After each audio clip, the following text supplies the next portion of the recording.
Buenos días. Pues este jueves 6, Día de Reyes, vamos a informar y queremos dar a conocer que el primer jueves de cada mes vamos a informar al pueblo de México sobre resultados en lo económico, en lo social, para que sepamos cómo vamos en todos los terrenos, cómo vamos en ingresos, cómo vamos en deuda, cómo vamos en inflación, cómo vamos en creación de empleos, cómo va la bolsa, la de valores, y cómo va el precio de los básicos, cómo va el salario, todo lo que tiene que ver con el desarrollo y el bienestar. Esto además de los informes trimestrales, pero es para ir actualizando, ¿no?, información. Entonces vamos a empezar hoy. Ya algunas láminas ya las hemos dado a conocer, ayer incluso, pero vamos a repetir toda la serie, que casi va a ser la misma, la que se va a exponer los jueves o el primer jueves de cada mes. Está aquí conmigo Carlos Torres Rosas, él es el coordinador general del programa para el desarrollo y él es el encargado también como secretario técnico de elaborar estos informes. Entonces, si les parece, vamos a verlos y después abrimos para preguntas. Adelante. Eso lo vimos ayer, es el resultado de la Bolsa Mexicana de Valores. Pues es bastante alentador porque se cayó con la pandemia, lo que vemos aquí, pero ya se logró una recuperación. Y como resultado, ayer lo mencionábamos, ha habido un incremento del 27.7% en el tiempo que llevamos. Adelante. Esto es tipo de cambio, la moneda, el peso. Lo mismo, con la pandemia se nos fue a más de 25 pesos por dólar y ya se logró bajar y estamos prácticamente igual que cuando inició el gobierno. No ha habido depreciación de la moneda. Esto no se veía desde hace mucho tiempo.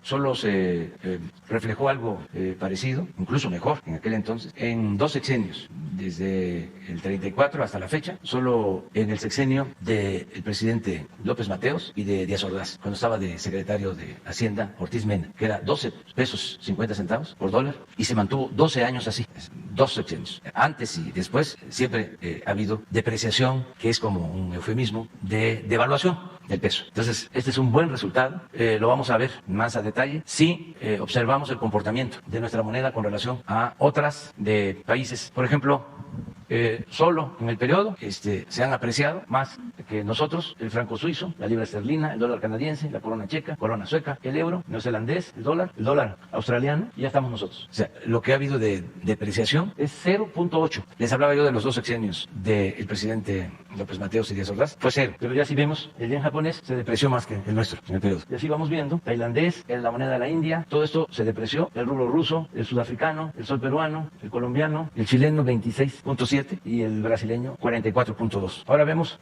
lo que hablábamos, aunque no se puso toda la tabla, pero estos son los incrementos. Aquí solo estamos comparando los 3 primeros años. Los 3 primeros años de Miguel de la Madrid, el incremento fue 643%.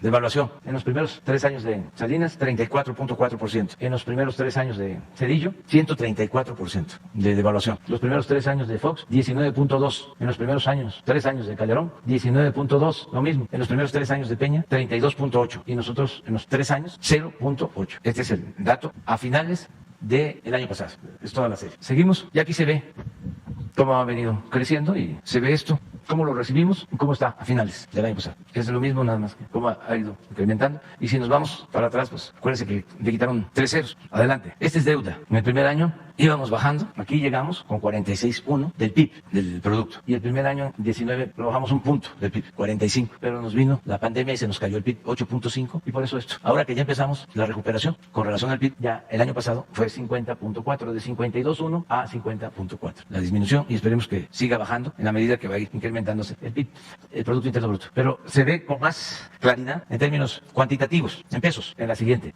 Aquí estaba en 1.800.000. Aquí el incremento en los primeros 3 años, 36%. En los primeros 3 años de Calderón, 3.8 billones la deuda. El incremento 90.8. En los primeros 3 años de Peña, la deuda pasó a 8.2, 52.4 de incremento. Y nosotros, 13.2, incremento 21.4 en los primeros 3 años. Esto es en deuda.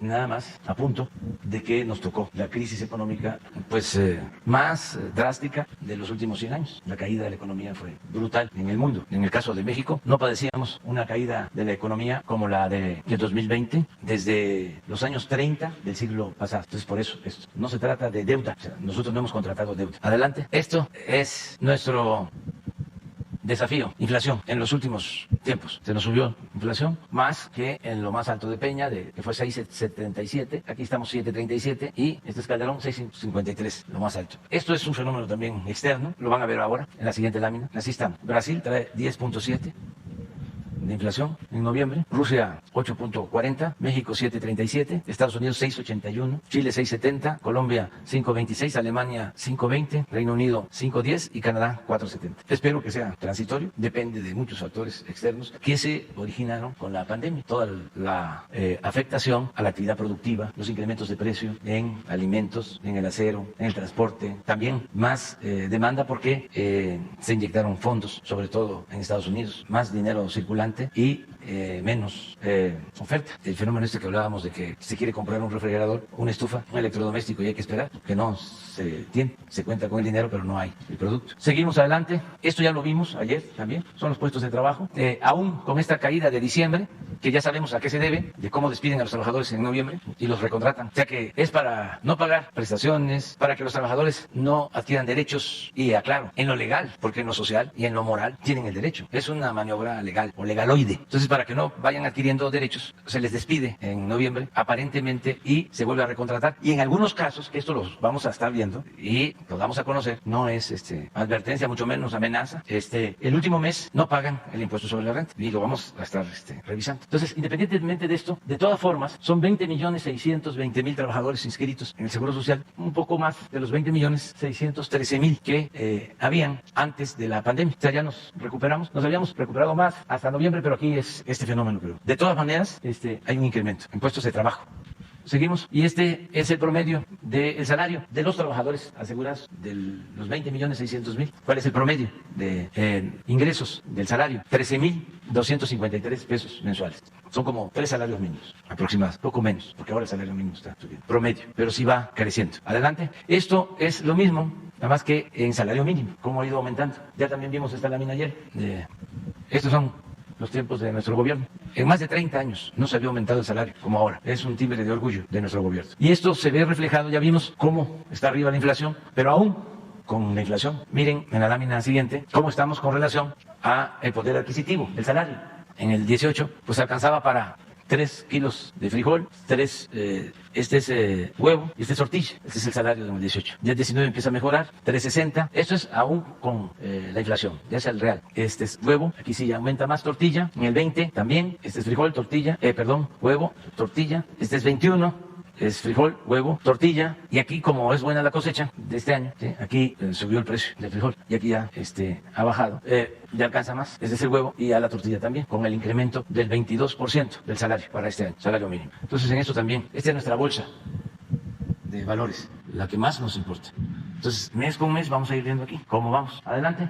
Esto ya lo vimos, esta es una bendición, son las remesas, es una cantidad récord, es la principal fuente de ingresos de nuestro país. El dato de diciembre es un estimado, pero les comentaba yo que tenemos cifras nosotros antes que el Banco de México y hacemos una proyección y por lo general coincide y estamos calculando que en diciembre, hasta noviembre, son datos del Banco de México, y en diciembre ya es nuestra proyección. Pero vamos a estar en 51.634 millones de dólares. Y ayer hablábamos que equivale como a 1.200.000 millones de pesos. Y esto va abajo a 10 millones de familias. En promedio son como 8,000 pesos mensuales para 10 millones de familias. Y el incremento de un año a otro, en el 20 que estábamos muy contentos, porque se llegó a 40.605, pero ya para este año estamos hablando de un incremento de casi de 11,000 millones de dólares, de un año a otro, 27% de incremento, un fenómeno histórico.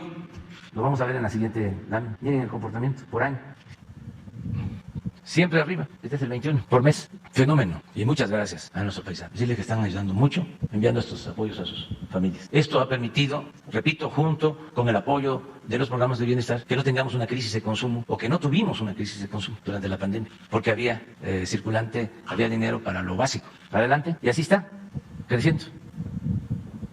Esto es por gobierno, desde Cedillo, Fox, Calderón, Peña, que está en verde, y nosotros. Adelante. Y esta es inversión extranjera directa, siempre calculando lo que se tiene de información oficial, que es al tercer trimestre de cada año. Si observan, este es el año de más inversión extranjera, pero aquí se incluye la venta del Grupo Modelo. Si no fuese por esto, los incrementos mayores de inversión extranjera históricos serían estos dos, 19 y 21. Pero aún aceptando esto, este sería el segundo año de mayor inversión extranjera y este es el tercer. De los tres nuestros, dos arriba. Y esto va a seguir incrementándose, va a seguir llegando inversión extranjera. Lo vamos a estar monitoreando, lo vamos a estar viendo. Se les va a seguir dando seguimiento a la inversión extranjera. Adelante. Este es homicidio doloso. Este es como la inflación, otra de nuestras preocupaciones, ocupaciones, desafíos. Pero ahí vamos, porque se tiene que ver también cómo encontramos el gobierno. Del 15 al 16, y eso lo podemos ver hacia atrás y es similar, un incremento del 26% en homicidios. Luego del 16 al 17, 28%. Del 2017 al 2018, 16%. Iba así, aquí llegamos, 19, ya 2.8, aquí se paró, empezó a detenerse. Bajamos aquí, en el 20, 0.4, ya no hubo el incremento. Y este año, ¿qué pasó? Ya la disminución con relación a 2020 es de 4.16. Y yo espero que esto venga así para el 22, 23 y 24. Aquí lo importante de tomarse en cuenta es que esto iba hacia arriba. Y hemos logrado contener este incremento y ya empezamos a tener disminuciones. ¿Son todas? No, ¿por qué no pones por secuestro? Porque este es el caso que más nos ha costado trabajo. Y estamos trabajando todos los días. Porque miren, secuestro, ahí sí hemos avanzado más. ¿Por qué no pones robo de vehículo? Si lo tienen. Miren, robo en general. Eso es lo que vamos a estar dando a conocer mes con mes para ver cómo vamos. Y que la gente vaya viendo qué pasa con la inflación, qué pasa con el salario y con todos estos indicadores de bienestar. Pues muy bien, esa fue la exposición. Abrimos. Quedamos pendientes dos compañeros, Marta Alicia y Demián. De Enfoque Noticias, presidente, buenos días.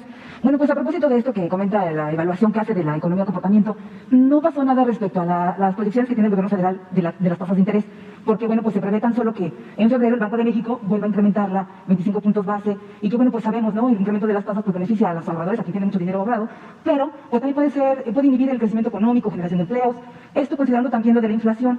Las proyecciones que se tienen de pues más del 7%, cercanas al 7% al cierre de este año, no podríamos pensar que pues prácticamente se comió ya el incremento a los mínimos, a la situación pues económica de las familias, como aparte de dar estos informes, por supuesto, y de su evolución, del comportamiento de los precios, ¿qué más hacer? ¿Qué acciones tomar para evitar que bueno, pues se siga deteriorando el salario y que pues no se vea tan reflejada la crisis que ahorita los precios pues de todos los productos por esto fenómeno mundial, pues se sigue padeciendo las familias? Sí, la decisión de informar es poder dar a conocer nuestra visión, los datos que tenemos, que son datos oficiales, porque como son muchos los que no nos quieren, los malquerientes, se informa, ¿no? Por ejemplo, el aumento de la gasolina, ¿no? Que todavía siguen con eso. Y no hay aumento, y lo podemos probar en términos reales. Hemos cumplido. Es muy sencillo, en términos cuantitativos. Hay por ahí un mensaje, es una señora compañera que hizo la comparación del precio de la gasolina en el 18, creo que es un Twitter. Costaba 11 pesos, según esta información. Y la dejaron en 20. O sea, estamos hablando del doble. Y nosotros no le hemos subido en términos reales. Incluso ha estado por abajo de la inflación, el precio. Sin embargo, nuestros adversarios, ¿no? Pues no lo aceptan, no lo aceptan. Se callaron como momias cuando aumentaban los precios, cuando había gasolinazos, y ahora hasta inventan, mienten. Acabamos de ver ayer lo de cómo utilizaron una fotografía de una gasolinería, todos, la misma foto. Es más, ahora se lo vamos a repetir. Por eso es muy buena la mañanera. Para los que no tienen memoria, les recuerdo que en diciembre del 12 la gasolina tenía un costo de 11 pesos con 37 por litro, y para el 30 de noviembre del 18 ya estaba el litro en 20.81. Hoy el precio es de 20.6 por litro. No ha subido en 3 años, hasta bajó centavos. Esto es en general, porque en estados fronterizos, si ustedes cargan gasolina hoy en Matamoros, en Reynosa, en Nuevo Laredo, en Juárez, sobre todo la frontera con Texas, está a 15 pesos de litro, pero no dan su brazo a torcer, no aceptan. ¿Por qué no pones lo de ayer otra vez, lo de la gasolina? Esta es una ciudadana, pero miren, vean los personajes y vean la foto, es la misma. 26.99. A ver, en honor a la verdad, ¿dónde está en 26.99 el precio? ¿Dónde? La verdad que es revolucionaria, la mentira es reaccionaria, pero están muy molestos porque perdieron sus privilegios, ya dejaron de robar o ya no se les permite robar. Entonces tenemos que estar informando sobre esto. Es un poco lo que planteas, o sea, desde luego tu pregunta va en otro sentido. Dices, ¿qué hacer para el deterioro? Si damos a conocer que tenemos inflación y que tenemos un comportamiento de precios en básicos, pues no estamos viendo que haya deterioro.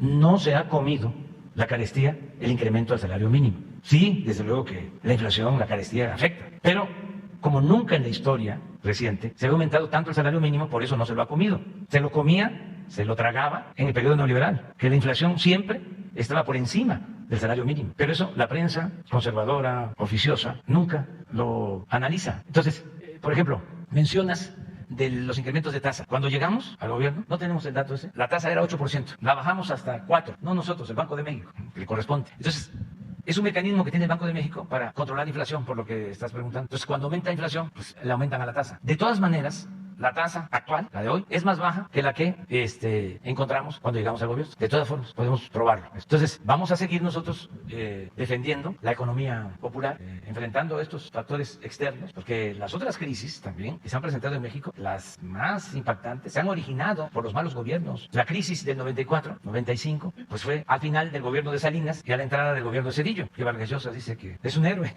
Zedillo. Pues ahí se cayó la economía, pero no fue un factor externo, no fue por pandemia, fue por la corrupción y por convertir las deudas de unos cuantos. Si ustedes escuchan la opinión de los potentados de México sobre el gobierno de Zedillo, es igual a la de Vargas Llosa. Es su héroe. Pues cómo no, si convirtió sus deudas, las deudas de los de arriba, de unos cuantos, grandes empresarios, banqueros, en deuda pública, en deuda de todos, que se mantiene esa deuda. Tenemos que estar pagando 40, 50 mil millones de pesos al año, solo de intereses. Y desgraciadamente se debe de dar 50 años hacia adelante. Es un fenómeno originado, repito, por la corrupción. Ahora, pues, es la pandemia, afectó a todo el mundo, es un fenómeno externo. Eso también hay que tomarlo en cuenta, ¿no?, en el análisis. De todas formas, aún enfrentando adversidades, estamos saliendo adelante. Y estamos saliendo gracias, en primer lugar, al pueblo. Esto que hacen los migrantes, lo que hace nuestro pueblo, porque somos herederos de grandes civilizaciones, de grandes culturas. Y siempre he dicho que la cultura es de la que nos salva, siempre.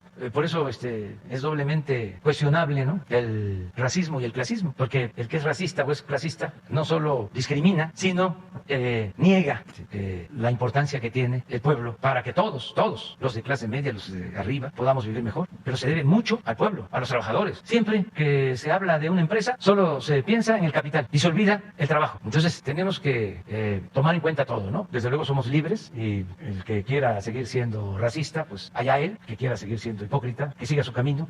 Pero hay otra forma de vida completamente distinta, ¿no? Entonces, comentarte esto de que no se va a comer la inflación, el salario. Gracias, presidente. Dos preguntas nada más. Una que tiene que ver con la prepa en línea, el programa que tiene afiliado de la Secretaría de Educación Pública. Estamos hablando de docentes que están pues prácticamente en una situación difícil laboralmente, porque bueno, pues la SEP puso en manos de un outsourcing su contratación. Estamos hablando de maestros que tienen grado, que son preparados, que tan solo en este primer trimestre van a atender a 24,000 jóvenes estudiantes de prepa, de nivel medio superior. Pero su situación laboral pues está realmente crítica. Aquí cuando se abordó en alguna ocasión, en la mañanera que usted ofreció o prometió regularizar su situación, pues les fue peor, porque ya no los contrataron, no renovaron contratos, y esto, como es a través de la FIEL, pues en la firma electrónica, pues no hay con quien prácticamente atender, reclamar o pedir una mejor situación laboral. Entonces, la pregunta es, ¿cómo va a incorporar realmente la Secretaría de Educación Pública o esta promesa que se hizo de basificarlos, porque no tiene tienen solamente un año, es un programa que empezó en 2014. En 2018 fue el único año que tuvieron aguinaldo y que tuvieron vacaciones, que tuvieron, lo más importante, servicios médicos. Ya no tienen nada de esto, y entonces ahora lo que pretenden o lo que quieren es saber a qué instancias o cómo esperar que el gobierno pues corresponda con esta parte de este programa que forma parte de la política educativa del país. ¿Qué posibilidades hay? Y bueno, si no toman más represalias, pues esta pregunta ahora también. No, a nadie se le reprime por defender sus derechos. Y vamos a pedirle a la secretaria de Educación por qué no se resolvió el problema, si te parece, y que nos informe. Y la otra pregunta pues tiene que ver con un comentario que sobre esta decisión o este anuncio que se hizo de Emilio Lozoya, que podría alcanzar, de acuerdo a la Fiscalía General de la República, pues una condena de 39 años que ya se dio a conocer. ¿Qué opinión tiene de este proceso? Que al final, bueno, pues si continuará o no esta protección a Emilio Lozoya, ¿qué expectativas, cómo lo ven?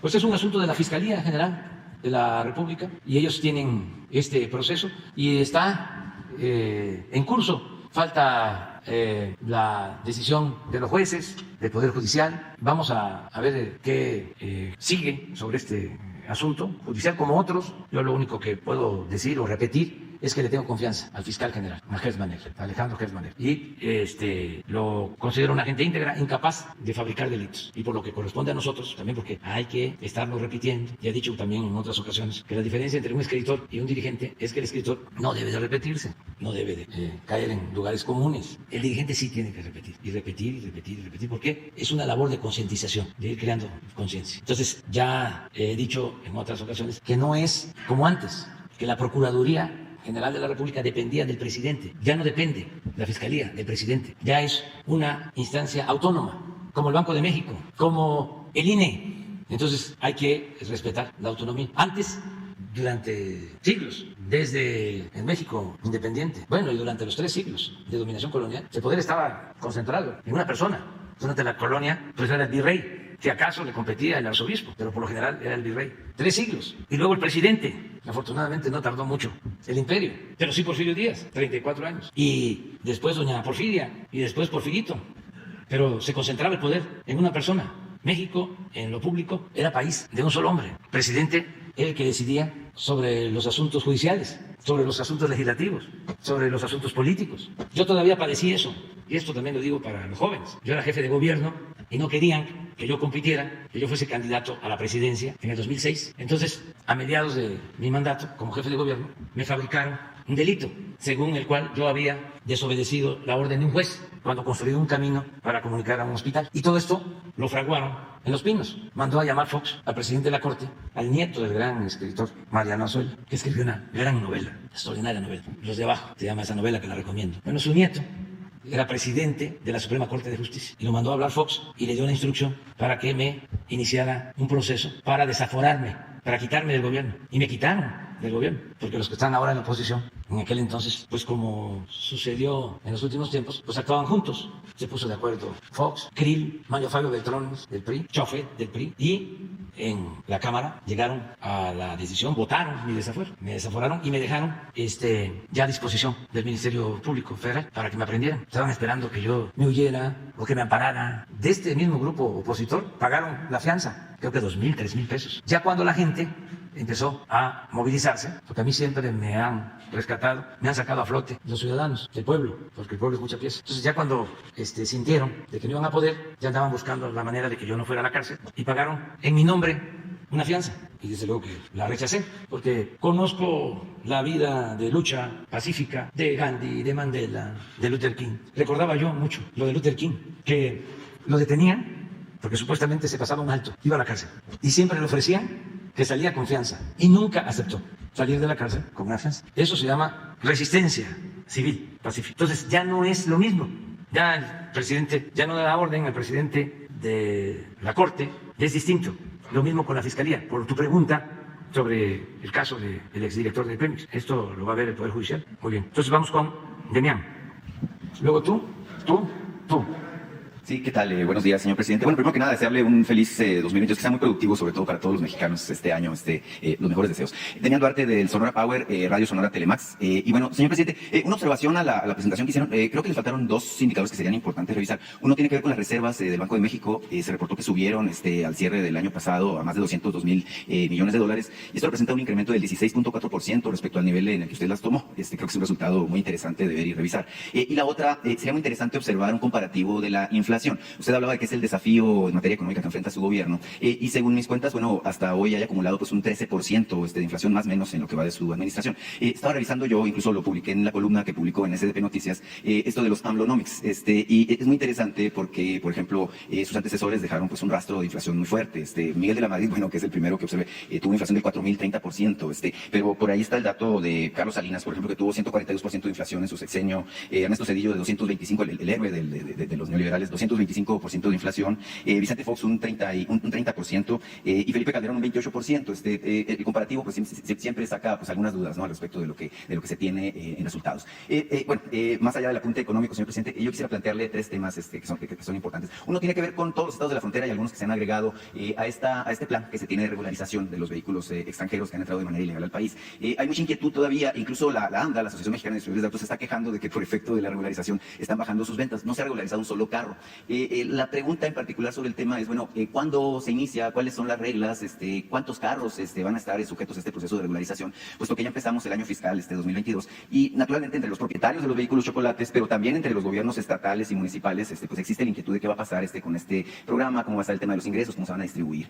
Si me permite, tengo pues un par de temas más que quisiera hablar. Sí, es buena tu observación de esos dos datos, de lo que es inflación acumulada y lo que son reservas, porque las reservas del Banco de México están muy altas, en efecto, $200,000 millones, como nunca, y se han incrementado en lo que va del gobierno como 15%. 16.4%, sí. Y otro dato que nos falta es crecimiento económico, que ahí se nos cayó la economía, pero hay que tenerlo también porque es otro dato importante. Y sobre tu pregunta, es muy buena porque es una decisión de nuestros servidores públicos. Tiene que apurarse el secretario de Gobernación, tiene que apurarse la consejera jurídica, tiene que apurarse la secretaria de Economía, y se tiene que establecer el mecanismo con los estados para que no se demore ya la regularización. Porque eso es muy interesante lo que dices, que ya los distribuidores se están quejando, ¿no?, de que están vendiendo menos carros si todavía no se regulariza uno solo. O sea, nos hemos demorado. Ya tenemos que estar atendiendo a la gente que va a regularizar sus unidades. Hay que empujar el elefante. Anduvo por aquí el elefante anoche, y el caballo y el camello. Entonces hay que empujarlo para que funcione. Hay un estimado, por ejemplo, en el caso de Baja California, de alrededor de 500,000 vehículos. Ese dinero que va a entrar, que es una cooperación, porque tampoco se trata de cobrar mucho, es un promedio de 2,000, 3,000 pesos, es lo que tiene que costar, de 2 a 3,000 pesos la regularización, según se ha analizado. Eso va a quedar para mejorar las calles y que no haya tantos baches. No lo va a recaudar la federación, sino va a quedar en los estados y en los municipios. Pero ya. Qué bien que sacas el tema. Es que tenemos que echar a andar las cosas. Entonces, ya está el decreto, pero hay que definir el reglamento, hay que resolver el ingreso de los recursos, el destino de los fondos. Entonces, todo eso se tiene que hacer. Yo me la paso diciendo que no estamos en una situación de normalidad política. O sea, no es como antes, sino estamos en un proceso de transformación. Cuando hay normalidad, pues se trabajan 8 horas. Me refiero a los servidores públicos. Pero cuando es un proceso de transformación, se tiene que aplicar a fondo. No puede uno trabajar 8 horas. Hay que trabajar más. Y hay que tener convicciones, entusiasmarnos, vivir entusiasmados con lo que estamos haciendo, con lo que se va logrando, cómo se van obteniendo frutos, el tener estos resultados. Y si nos vamos al terreno social, el que estemos entregando las becas, las pensiones a los adultos mayores. ¿Quién no se vea entusiasmado? No puede haber una cosa que produzca más satisfacción que servir al prójimo, que llevar a la práctica el amor al prójimo. Entonces, tenemos que estar pendientes de eso. Y no son cargos, son encargos. Antes era todo jerárquico. Ahora no. Ahora Carlos no es secretario, pero es como si lo fuera. Y Leti, que atiende todos los días a los que vienen al Palacio, que es la de Atención Ciudadana, es como secretaria, súper secretaria, por el trabajo que lleva a cabo. No es una cuestión jerárquica, a ver, ¿qué me va a tocar a mí? ¿No? El papel de Jesús, todos los que ayudan en la transformación, hasta el servidor público más humilde, está entusiasmado, dice: yo ayudo, yo aporto. Muchísima gente que va casa por casa, miles que están trabajando en las comunidades más apartadas, los servidores de la nación, que están ahí, mujeres y hombres. ¿Cómo es que logramos vacunar a tanta gente? Estamos entre los países que han vacunado a más personas en el mundo, 7º lugar. ¿Por qué? Por todos. Pero no es nada más la paga, son las convicciones. Es lo que pasa cuando hay un movimiento de transformación, cuando hay una revolución. ¿Por qué triunfa una guerrilla si son menos? que un ejército regular. ¿Por qué triunfaron los revolucionarios mexicanos? Porque luchaban por una causa. Y el soldado regular pues lucha por un sueldo, lucha porque ese es su trabajo. Pero un revolucionario, además, pues está luchando por un ideal. Y eso es lo que lo impulsa, eso es lo que lo lleva a aplicarse a fondo. Es lo mismo en el servicio público. Si no hay una sacudida, una zarandeada, una zamarreada, pues todo sigue igual. O sea, no estaríamos levantándonos tan temprano, ni acostándonos tan tarde, ni trabajando sábado y domingo. Entonces, todos esos servidores públicos que mencioné son de primera. Adán, Tatiana, Estela. Tiene mucho trabajo, yo lo sé, pero qué bien que estás recordando esto, porque ya llevamos tiempo con el tema. Y ya es para que se estuviese regularizando la situación de los vehículos extranjeros. Sí, de hecho es urgente, porque le decía yo hace algunos meses, Hermosillo es la capital del Valle, ¿no? A pesar de que se ha avanzado en la reparación de las calles, seguimos teniendo un problema fuerte y obviamente pues está la expectativa del ingreso relacionado. Nada más en mi ciudad se estima que hay 400,000 carros de chocolates, ¿no? Sí. Como ejemplo, y en Cajeme se estima que hay 200,000. Entonces, obviamente, es un factor para la inseguridad, sí, pero también un factor que ayudaría mucho a reparar la infraestructura. Y acá que le menciono el caso de Cajeme, señor presidente, sé que se ha hablado aquí ya del tema abundantemente, sin embargo, seguimos estando preocupados. Mire, el caso es que en mi estado la violencia, tema del que se hablaba hace un rato, sobre todo los homicidios, han seguido creciendo. Se estima que, bueno, Sonora es el estado donde mayor crecimiento, mayor impacto tiene el asunto, lamentablemente, de la violencia homicida. Tenemos hasta el cierre del mes de noviembre 1,765 asesinatos en el estado, y Cajeme en particular, que es el municipio del que hablaba al final, pues se ha convertido en el foco de la violencia en Sonora. Hay más de 500 asesinatos documentados en el municipio. Es un municipio pequeño, usted lo conoce bien, tiene poco más de 400,000 habitantes, entonces sí, la situación sí preocupa. Yo estuve ahí cuando su señora esposa, la doctora Gutiérrez Müller, estuvo en este evento de Fandangos por la Lectura, lo cual me pareció una excelente iniciativa, ¿verdad?, para atacar la raíz de la violencia. Sin embargo, en Cajeme, el tejido social y la complejidad que tiene, usted sabe, es un distrito de riego, con unas implicaciones de que es una economía eminentemente agrícola y rural. Hay pocas opciones para la gente, muchos emigran a Estados Unidos, otros tantos a Hermosillo, y bueno, la verdad es que la gente lamentablemente tiene pocas opciones. Hay un llamado por ahí de las autoridades para pedirle a usted, a su gobierno, que se haga un esfuerzo adicional en términos del despliegue de elementos para tratar de ayudar a pacificar Cajeme. Lamentablemente la policía municipal no alcanza, no está equipada, ni tampoco hay suficiente personal. La policía estatal tampoco alcanza, a pesar de que se han hecho esfuerzos. Entonces sí sería muy importante que nos ayude, señor presidente. Es un llamado de auxilio, de hecho, de los cajemenses al respecto de este tema. Sí, estamos muy conscientes. Yo voy a ir para allá, voy en febrero y voy al Cajeme, voy a Obregón y voy a los pueblos yaquis y voy a Obregón por lo de la violencia. Te comento que sí hay una disminución en Sonora en homicidios, no en Cajeme. O sea, hemos logrado, aquí hace poco se dio a conocer el resultado de cómo estamos en los estados de más violencia, sobre todo de homicidios, y hay una disminución. Sí, del 13% se documentó. En el estado, pero no en Cajeme. Sí, ahí hemos tenido incrementos y ya estamos trabajando en eso y voy a ir a eso en especial. Como fui a Zacatecas y desde que echamos a andar medidas en Zacatecas, a pesar de que tenemos todavía, sobre todo en Fresnillo, violencia, ya hay una disminución. Porque estamos reforzando la presencia de la Guardia Nacional. Lo mismo vamos a hacer allá en Sonora.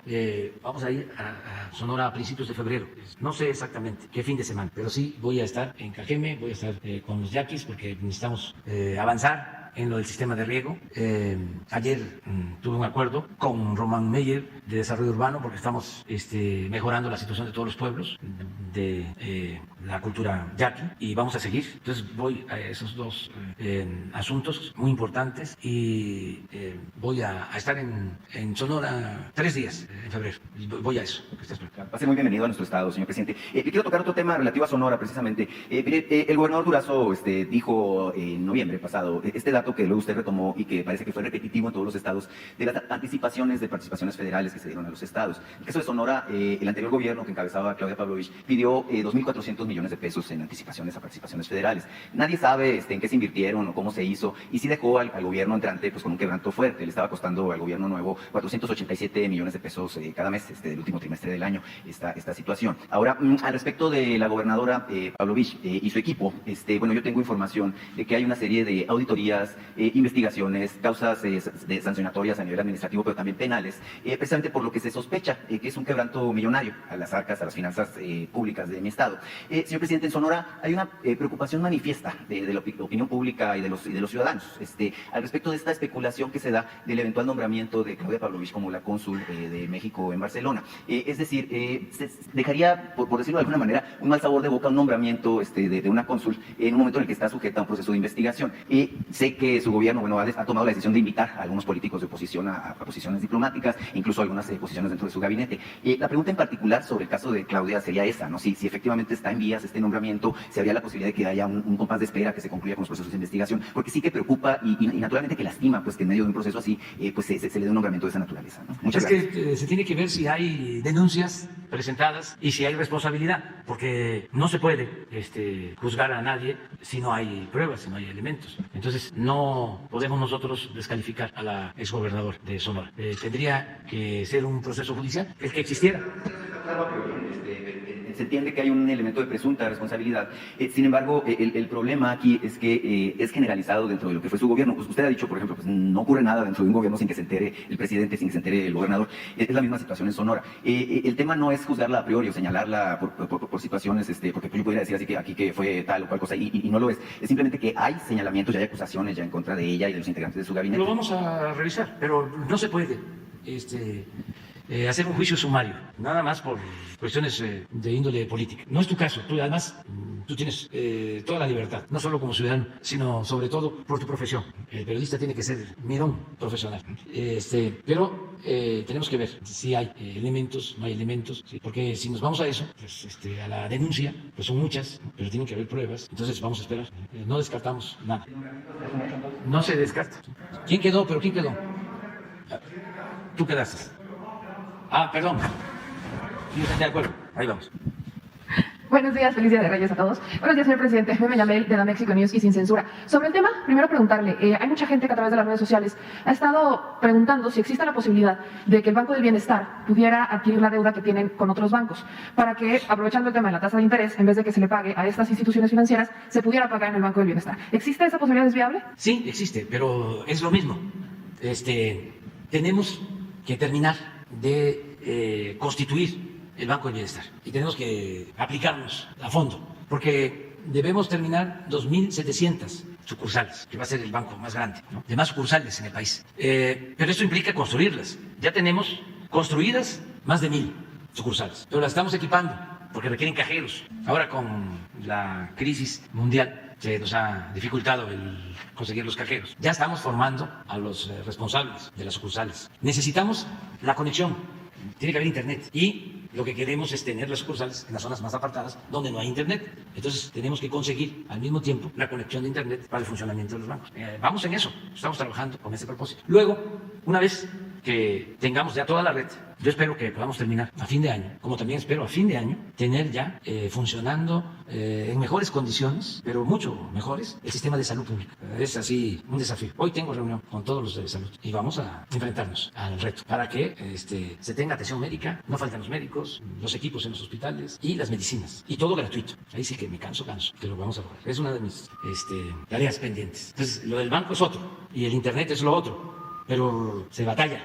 Estamos trabajando, por eso hablaba de que no hay normalidad. Tenemos que meternos a fondo porque además se nos achica, corta el tiempo y ya nos vamos a ir. Bueno, en mi caso, que no va a haber reelección, yo ya he dicho y por convicción voy a cumplir. Yo estoy hasta septiembre, el 24, y eso sí, la gente el 10 de abril vota porque yo me quede para terminar, porque va a haber la consulta, afortunadamente. Pero estamos en lo de la red de los bancos. Voy a inaugurar ya más de 300 dentro de 10 días. Empezamos ya con 300 de los nuevos. Voy a ir simbólicamente a 10 y ahí están ustedes invitados. Estamos buscando a dónde hacerlo. A lo mejor va a ser Hidalgo, para recorrer Hidalgo un fin de semana, para puro Banco del Bienestar. Porque el Banco del Bienestar se va a convertir en el centro integrador, porque ahí vamos a buscar la forma de que la gente mayor, como ahí van a cobrar su pensión, y los sembradores y los jóvenes que van a cobrar sus becas, ahí pues se vayan concentrando y sea un centro de reunión, un centro integrador en la comunidad o las comunidades que comprendan la sucursal del banco. Es para tener 2.700 centros integradores de programas de bienestar. Bueno, la primera función del banco es la dispersión de los recursos, que es la que más nos importa, porque ahora vamos a dispersar alrededor de 500.000 millones de pesos por el Banco del Bienestar. Ya no vamos a dispersar con la banca privada, sino todo lo que le corresponde por derecho al pueblo se va a entregar. No traigo aquí mi cartera, pero yo ya tengo mi tarjeta del Banco del Bienestar. Entonces, primero es para la dispersión, primero. Segundo, una vez que a mí es como esto. Entonces, se abre una cuenta, no se va a cobrar comisión. Por ejemplo, el adulto mayor va a recibir completo su pensión. Puede abrir ahí su cuenta y después, pero ya una vez que estemos consolidados, por eso mi apuro, porque se nos termina el tiempo y son procesos lentos, son cuerpos de avance lento. Pero si tenemos tiempo, Lo segundo va a ser el que puedan mandar las remesas nuestros paisanos al Banco de Bienestar y no vamos a cobrar. Vamos a buscar un mecanismo para apoyarlos. Estamos pensando en eso. Pero necesitamos primero consolidar lo de la dispersión de los recursos. Luego sería remesas. Y luego vienen muchísimas otras cosas como esto que estás planteando, créditos y demás. Pero eso ya sería con los próximos gobiernos. Yo quiero dejar consolidadas muchas cosas para que no puedan los conservadores echarlas abajo. Por ejemplo, esto. Porque imagínense, si no dejaron nada, si privatizaron todos los bancos, todos. En Hacienda ni estaban pensando en crear un banco de bienestar. Es hasta ofensivo, se enojan, porque tienen una formación distinta. Entonces, toco madera.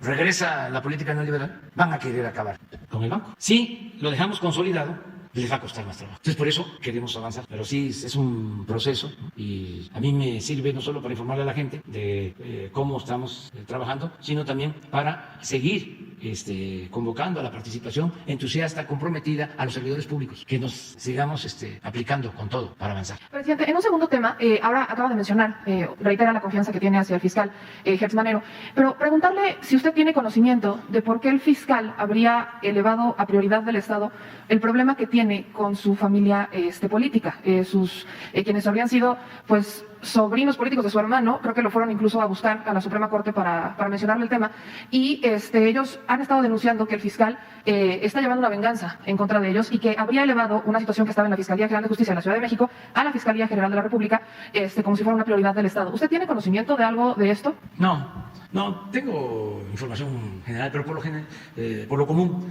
no me meto en estos asuntos. O sea, no. Creo que cada instancia tiene que ser responsable de sus actos, en este caso es la Fiscalía, y existe el Poder Judicial, y así como el fiscal es autónomo, también el Poder Judicial es autónomo. O sea, no hay poder absoluto. Si hay alguien que injustamente siente que está siendo juzgado, puede acudir a otra instancia. Entonces, eso es lo que yo sostengo, ¿no? No sé cuáles son las consideraciones sobre este caso, sobre el juicio en especial. Creo que son instancias, es la Fiscalía, pero después están los jueces, existe el amparo. O sea, no puede haber un poder omnímodo. O sea, algo todopoderoso. No, si no lo es el presidente, si no ejerce el presidente ese poder ilegítimo, omnímodo, autoritario, pues nadie lo puede ejercer, nadie. Desde luego, existen opiniones distintas, aquí vemos, ¿no? Pero hay que apegarnos a los procedimientos legales y hacer válida la máxima de que al margen de la ley nada y por encima de la ley nadie. Y ya por último, presidente, solamente insistirle con este tema de la posibilidad de algunas mesas de justicia para aquellos que por delitos graves, como el secuestro u homicidio, pudieran ser tomados en cuenta. El subsecretario Encinas creo que no lo pudo mencionar en el informe que dio antes de que terminara el año. Y bueno, de hecho, incluso ese día que salí de la conferencia de prensa, un compañero acá me dijo que tenía un familiar en una situación exactamente igual. Y los correos siguen llegando, la gente pues está exhibiendo cómo existen estas irregularidades en el Poder Judicial. Y como este tipo de casos no aplican ni para decreto ni para amnistía, pues están buscando algún tipo de salida que les puedan incluso algún tipo de asesoría. Y sobre todo sobre el mismo tema, presidente, está el asunto de la reinserción social. Tengo entendido que la Unidad de Apoyo al Sistema de Justicia estaba manejando un plan de reinserción social para mejorarlo, o incluso algunos de nosotros consideramos que no existe una reinserción social realmente en el país. Entonces creo que también podríamos, no sé si pudiera dar un informe sobre estos avances que se están dando en materia penitenciaria. Gracias. Sí, sobre la reinserción social, habló hace un día, 2 días, Rosa Isela, en lo educativo, pero podría ella explicarnos lo que estamos haciendo. Y acerca de liberar a quienes están en la cárcel de manera injusta, se está buscando el mecanismo, porque la verdad es muy vergonzoso, doloroso, el que haya gente que no debe de estar en prisión. Y lo mismo, son procedimientos, hay que estar siguiendo estos procedimientos. Yo ya emití una ley de amnistía con ese propósito, pero no fue lo suficientemente eficaz. Pero eso no significa que nos vamos a quedar así. No, tenemos que seguir luchando para que la gente que fue torturada y se demuestra de que fue torturada, que hay elementos, que no esté ahí, que se libere de inmediato, que lo vea el secretario de Gobernación, el subsecretario, y que en esto se pueda llegar a un acuerdo con el Poder Judicial, porque es un asunto de Estado, es un asunto de justicia, de humanismo. Entonces, buscar un mecanismo para que de manera expedita se libere pronto a enfermos, a adultos mayores, a gente que no se le ha sentenciado desde hace muchísimos años, a quienes fueron víctimas, ¿no?, del poder, de cómo los responsabilizaban, los culpaban cuando no eran ellos los responsables de delitos, como los que juzgaban eran los delincuentes, porque fue durante mucho tiempo el mundo al revés, o sea, los delincuentes eran las autoridades, así estaba. Yo no sé por qué los conservadores, bueno, sí lo sé, añoran, ¿no?, los tiempos pasados. Imagínense en términos de justicia que el hombre fuerte, el más cercano a Calderón, el secretario de Seguridad Pública, esté en la cárcel acusado de proteger a un grupo de la delincuencia organizada. Nos debe Calderón esa explicación, independientemente de lo legal. No es nada más decir, no sabía, no. A ver, ¿qué sucedió? A ver, ¿qué pasó? ¿Cómo conociste a ese señor? ¿Por qué lo nombraste? ¿Sí? ¿Qué no te diste cuenta de cómo actuaba? Su prepotencia, su arrogancia. Nunca te dijo nadie de que estaba actuando en contubernio con la delincuencia. Porque si hay testimonios de que le dijeron, está el testimonio del general Ángeles, entre otras cosas. Pero como si nada hubiese pasado. Siguen dándose baños de pureza, porque esa es la característica del conservadurismo. Es un prototipo. Entonces, son de las cosas que tenemos que ir resolviendo. Afortunadamente ya se sabe de que no hay en este gobierno impunidad, ni establecemos relaciones de complicidad con nadie, y esto va a ir ayudando a limpiar, a purificar la vida pública. Pero estamos en eso, y vamos a seguir. O sea, no hay que darnos por vencidos cuando se lucha por la justicia. Buenos días, señor presidente. Alberto Marroquín Espinosa, informando para Cancún y Querétaro, de JF Informa desde Cancún, frecuenciacat.com, y desde mi portal es ahoraam.com. Señor presidente, hay elecciones en Quintana Roo este año, y las encuestas indican que Morena se llevaría a cabo, se va a ganar la gubernatura de Quintana Roo. Sin embargo, en el terreno de las encuestas todo puede cambiar, y el día de la elección pues, algo puede pasar, ¿no? En caso de que no favorezca el triunfo a Morena, se corre el riesgo para culminar el proyecto del Tren Maya antes de que finalice su mandato. Y, por ejemplo, está entre los posibles contendientes a la gubernatura el actor y empresario Roberto Palazuelos, quien no está convencido del todo del proyecto de la Cuarta Transformación. Y ya ha mencionado también que por eso corre riesgos el proyecto del Tren Maya. ¿Cree usted que pueda correr riesgos el proyecto del Tren Maya si llegara a ganar este actor Roberto Palazuelos? No, y en esa posibilidad que yo no voy a calificar si es cercana o remota, ya el Tren Maya es una obra federal. No podría ningún gobierno estatal detenerlo. Ya puede ser que la usen de bandera política, ¿no? O sea, que digan, si yo gano voy a detener el Tren Maya. Pues yo les recomendaría que no lo hicieran porque la gente en Quintana Roo quiere el Tren Maya.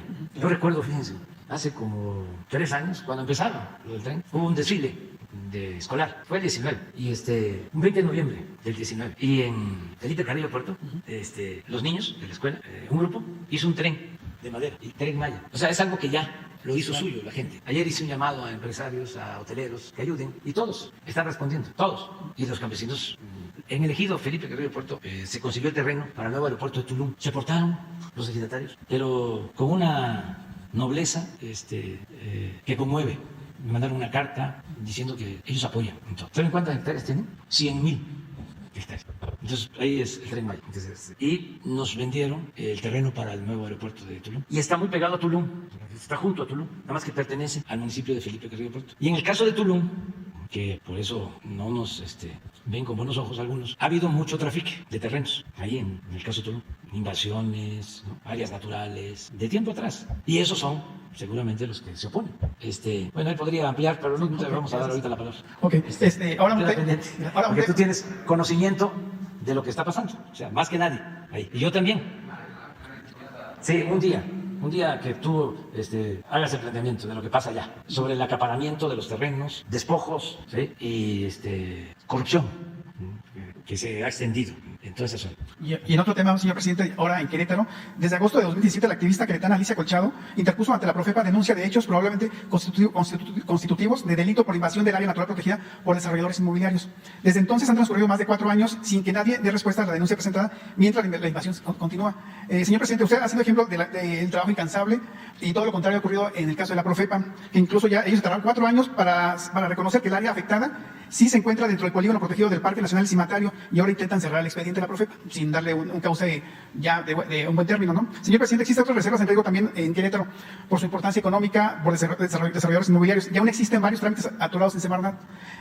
¿Podría la Secretaría de la Semarnat apoyarnos a ver qué ocurre en Querétaro y nos puede ayudar también con el tema del Parque del Cimatario? Sí, y lo vemos con la Secretaria de Medio Ambiente. Quiero decir que el anterior gobernador nos planteó de que se debía proteger un área en la ciudad de Querétaro, cerca de la ciudad de Querétaro, que estaba creciendo la mancha urbana, había invasiones y se iba a afectar el desarrollo, el bienestar en Querétaro, por la anarquía, por el desorden inmobiliario. Y ya no se continuó con el proceso. Lo vamos a revisar porque en Querétaro se necesita algo parecido a lo que se hizo en San Luis Potosí, con la Sierra de San Miguelito. Sí, ayer estuvo en San Luis.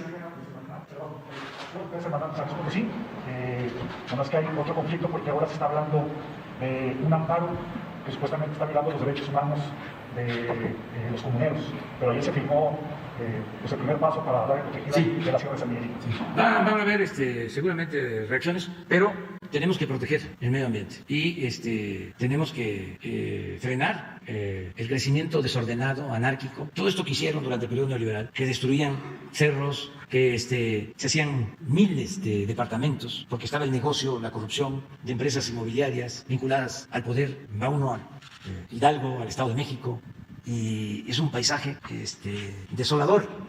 El número de departamentos, pues por eso también son muchos los que están abandonados, porque a las inmobiliarias les importaba hacer los departamentos, los vendían al doble, al triple de su costo real, todo el tráfico con el Infonavit, todo esto que prevaleció. Entonces tenemos que seguir avanzando. Ayer que hablé precisamente con el secretario de Desarrollo Urbano, hablábamos de hacer propuestas de planes de desarrollo urbano que se aprueben en los estados para ordenar el crecimiento en los municipios, en todo lo que es el tramo, la ruta del Tren Maya. Vamos a dejar planes urbanos de desarrollo. Que no pase lo de que ayer vimos también en Veracruz, de que en el centro, en el puerto de Veracruz, un edificio de varios pisos, adefesio. ¿Por qué? Porque les dieron el permiso y porque seguramente es una gente influyente. Entonces, terminar con todos, pero sí, en el caso de Querétaro, lo podemos revisar. Y lo del parque, no pueden cerrar el expediente hasta que no nos expliquen. ¿Sí?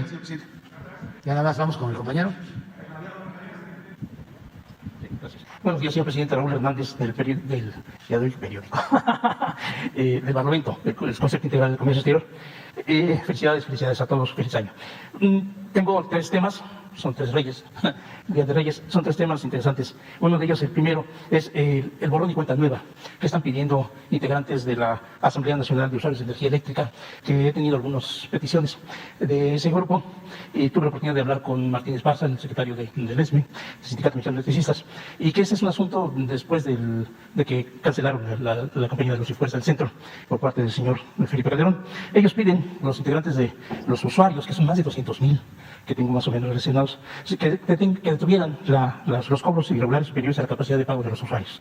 El borrón y cuenta nueva, el borrón y cuenta nueva que ya se aplicó a 600,000 tabasqueños por parte del entonces gobernador Adán Augusto López. Y el tercero, el reconocimiento de la energía eléctrica como un derecho humano. Según la encuesta que hizo de consumo de energía eléctricos en vías particulares, existen en México 35.2 millones de viviendas, de las cuales el 99% tienen energía eléctrica, solamente el 2.25 tienen otras fuentes alternativas. Y en ese contexto parece que si multiplicamos 200,000 usuarios que no han pagado de 11 años, si le ponemos una cuota baja, como la que están pidiendo de 250 pesos bimestrales, estamos hablando de aproximadamente 50 millones de pesos que no está recibiendo la Comisión Federal de Electricidad, que por otro lado también está contratando empresas particulares para lectura de medidores e incluso hasta hostigamiento a los usuarios que se han negado a pagar, obviamente recibos altísimos de 5, 10, 15 mil, 20 mil pesos. Entonces, la cuestión es buscar la respuesta de la señora secretaria y del director de la Comisión Federal para ver qué respuesta hay al respecto, señor presidente, porque hace tiempo les presentaron a usted una petición sobre ese sentido y quedó pendiente, dice Martínez Barza, que la secretaria había prometido la resolución de ese asunto. El segundo tema es algo que hace 2 años, la primera vez que tuve la oportunidad de estar aquí, hablamos de la corrupción de Marina Mercante. Y entre otras de las cosas hablábamos de la oposición de muchos marinos mercantes, integrantes de asociaciones y de sindicatos y ese tipo de cosas, la posición que tenían en contra de que la Marina Mercante se pasara a la CEMAR. ¿Cuál era el asunto? Había muchas cosas, entre otras el cobro de los cursos que le exige la FIDENA a los egresados de marinos mercantes, que tienen que renovar cada 5 años. Estamos hablando de costos muy altos. Parece que ya una felizmente una solución que le dio la Secretaría, perdón, la Coordinación de Puertos y Marina Mercante ante una petición de los marinos mercantes del Golfo que se reunieron con ella el año pasado y tuvo una respuesta por lo pronto para dos rubros de capacitación de esos marinos mercantes que ya no tienen que pagar. Estamos hablando de 40 y tantos mil pesos que tienen que pagar. Y bueno, hay que saber en qué forma se va a resolver las otras peticiones. Y estoy buscando la respuesta de la capitán de altura, Ana Laura López, o del capitán Carrillo Mora, que no me contestó un poco, pero no fue todo lo que yo hubiera querido preguntarle.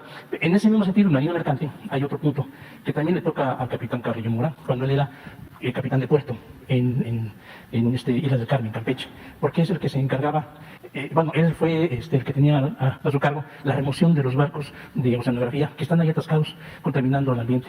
Y él me refiere que él cumplió con el asunto, por ejemplo, del caballo Azteca, que es un barco que se zafó, está atorado en una parte lejos del puerto y ya se destinó, que se adjudicó a unos trabajadores portuarios, trabajadores de oceanografía, a un costo bajísimo. Con un barco de esos cuesta 50, 60 millones de dólares. A estos señores les dejaron ese barco ya como 20 millones de pesos y además tienen que pagar el seguro, el impuesto de importación. Una injusticia para los trabajadores de oceanografía que están esperando todavía que les resuelvan y la ley de concursos mercantiles no se respeta. En el último punto, señor presidente, hay un tema que he querido tratar, ya estamos un poco lejos del punto ese.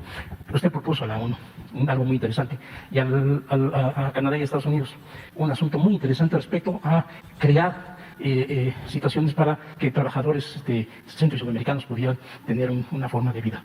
Es muy interesante porque hay una expectativa de vecinos latinoamericanos muy entusiasmados con ese asunto.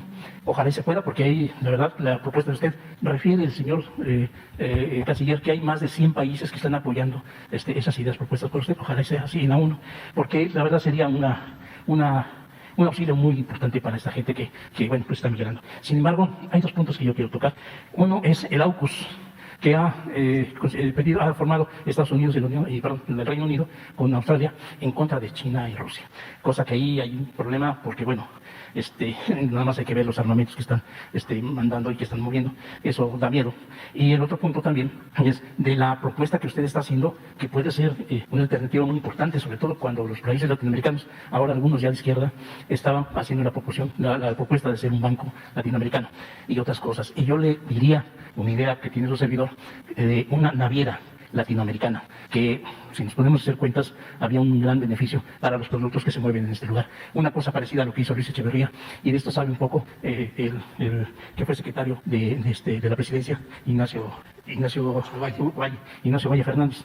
Y sería una buena propuesta, señor presidente. Espero que me pueda decir y a ver si puedo tener esas entrevistas con esta gente. Muy bien, vamos a ver lo de los trabajadores electricistas. El compromiso que hemos hecho es de no aumentar el precio de la luz, y lo estamos cumpliendo. Sí. O sea, estamos apoyando a la Comisión Federal para que no aumente el precio de la energía eléctrica. Condonación de pagos solo si los estados, si los gobiernos estatales hacen acuerdos con la Comisión Federal de Electricidad. Siempre que se plantea un caso de condonación, se hace referencia a Tabasco. Nada más que se tendrían que conocer los antecedentes del porqué de lo de Tabasco, que es distinto completamente. Es un movimiento que inició en 1994 y tuvo que ver con que no se pagaron las indemnizaciones por la inundación de Tabasco. No se compensó a los tabasqueños, sobre todo a los indígenas, a los más pobres, cuando extraían 600,000 barriles diarios de petróleo superligero, Olmeca. Entonces es otra situación completamente distinta, pero de todas formas lo vemos, lo que plantea. Sí, porque los usuarios quieren pagar. Sí, quieren pagar, pero se puede llegar a un acuerdo, pero no hay casos, porque nosotros no lo permitiríamos, de un recibo de 5,000, de 10,000, de 20,000 pesos. Señor presidente, Puede darse alguna cosa tengo algunos muy ejemplos. excepcional. Preséntalos. Sí, señor. Y si es una injusticia, se resuelve. Pero no es la regla, es la excepción, porque nosotros no podemos actuar de manera injusta. Sí, señor. Nadie. ¿Sí? Entonces, si tienes los recibos, entrégalos. Y de inmediato nosotros lo corregimos. Sí, señor. Pero no es un asunto general, insisto. Yo puedo demostrarlo. Ahora sí que, como diría el Quijote, por la dignidad y la verdad se puede y se debe arriesgar hasta la vida. Entonces, no voy a quedar como un demagogo, ¿no? Un mentiroso. Si estoy diciendo, no va a aumentar el precio de la luz, no va a aumentar el precio de las gasolinas. Y dicen los conservadores, sí, sí está aumentando. Pues no. Sí. Entre otras cosas, porque no somos iguales. Y es un asunto de principios, es un asunto de dignidad. Entonces, si tienes las pruebas, las presentas y de inmediato. Sí. Y se revisa también el caso, el asunto. No son 200,000 pruebas que tengo. Sí tengo bastantes que me da pie para pensar que los Sí, demás... pero preséntalas Así, señor, sí, y, cómo no. y se corrige. Sí, sí. Lo que sí te puedo asegurar es que no es un asunto general. O sea, porque yo ando en la calle Sí, señor. y hablo con la gente. Te puedo decir dónde hay grupos que protestan Sí. y también con propósitos no solo por la causa que significa defender a usuarios por altas tarifas, sino también con propósitos políticos. Puedo decir de Sonora, un grupo, pero muy poco. Porque hemos cumplido, porque no hemos aumentado el precio de la luz. Sí, Entonces, de todas maneras lo vemos. Claro, sí. Acerca de lo de oceanografía, pues es lo mismo. Estamos buscando enderezar entuertos en todo. Cuando se habla de oceanografía, ¿sí? Para que se entienda, es una empresa que fue muy favorecida durante el gobierno de Vicente Fox y de Felipe Calderón, que les entregaron a estos gobiernos miles de millones de dólares en contratos, sin licitación, por adjudicación directa. Entonces, uno de los dueños regalaba a periodistas, a políticos, a funcionarios, relojes, nada más para que entendamos de qué se trata, el nivel de extravagancia y de lujo. Relojes de $1 millón. Así, primo hermano, hay relojes Ay, pero de $1 millón, es decir, 22 millones de pesos. millones de pesos, ¿sí? Un reloj. Y estaban coludidos arriba. Sí. Entonces, de repente, pues viene el fracaso de la empresa y como lo menciona el compañero, dejan a los trabajadores sin liquidación y son los que están demandando. Pero nosotros, ¿sí? No somos iguales. No, señor. Y lo que dices de la venta del barco y demás, pues se puede investigar, pero estoy seguro que la Secretaría de Marina, ¿sí? Está actuando con rectitud. Sí. Les tengo confianza. Ya entregué a don Jesús, no recuerdo, es una cantidad enorme de documentos en PDF y todo, son muchos, no me acuerdo, son como 2,000, 3,000 documentos, denuncias, todo muy bien enumerado y Sí, es un explicado. problema. Pero Yáñez hizo una manifestación, mandó a hacer una manifestación con gente que supuestamente era ex trabajador de oceanografía, porque está presionado por otros adeudos que tiene. Y estuve platicando yo con ex trabajadores de oceanografía, dice, no vimos, en las fotos que salen publicadas en Reforma, pasando en Reforma, no vimos un solo compañero. O sea, mandó gente para hacer un... Sí, pero vamos nosotros a seguir viendo eso. Sí, señor. Y lo último es muy bueno, tu propuesta. Es de las ventajas que tenemos si nos unimos los países de América, de todo el continente, y se constituye una región para producir y distribuir mercancías. Tenemos el mercado interno que representa mucho. Es más lo que representa el mercado interno de América como continente que el que representa Asia como continente. Entonces, tenemos el mercado interno, tenemos la fuerza de trabajo joven, suficiente, tenemos los recursos naturales, tenemos la creatividad de los pueblos de América, tenemos la ventaja de la cercanía por los fletes. Así es, señor. Tenemos muchas ventajas. Ojalá y se logre esta integración. Es algo parecido a lo que estamos proponiendo a lo que hicieron los europeos. Primero fue la Comunidad Económica Europea y luego la Unión Europea. Es algo parecido a lo que queremos nosotros para América. Empezar, como ya se está haciendo, con la integración con respecto a las soberanías en América del Norte, pero ampliarnos a América Central y a toda América. Y esto va a significar una nueva política de todos. Significa un cambio en política exterior de Estados Unidos. Ya no es la América para los americanos, es la América para todos los americanos. Sí, en Argentina, Perú, Chile y esos países están incluso ideando una moneda latinoamericana. Sí, pues existe el euro. O sea, y es importante ir hacia allá. Es un proceso, desde luego, complicado porque esto significa también respetar la soberanía de todos los países y terminar con las políticas intervencionistas, ser respetuosos de la autodeterminación de los pueblos, acabar con medidas medievales como los bloqueos. ¿Qué es eso? Da hasta pena. A mí también me da pena decirle lo siguiente. Hay mucha efervescencia de lo que usted ha propuesto tanto en la ONU como en los países Canadá y Estados Unidos. Mucha efervescencia. Es lástima. Pero si usted pudiera preguntarle a Ignacio Valle Fernández sobre la naviera multinacional del Caribe, vería usted de qué estamos hablando. Muchas gracias, señor presidente. Felicidades. Sí, mañana. O hoy mismo. Que por favor, Rosa Isela, informe. Ahora mismo. Sí.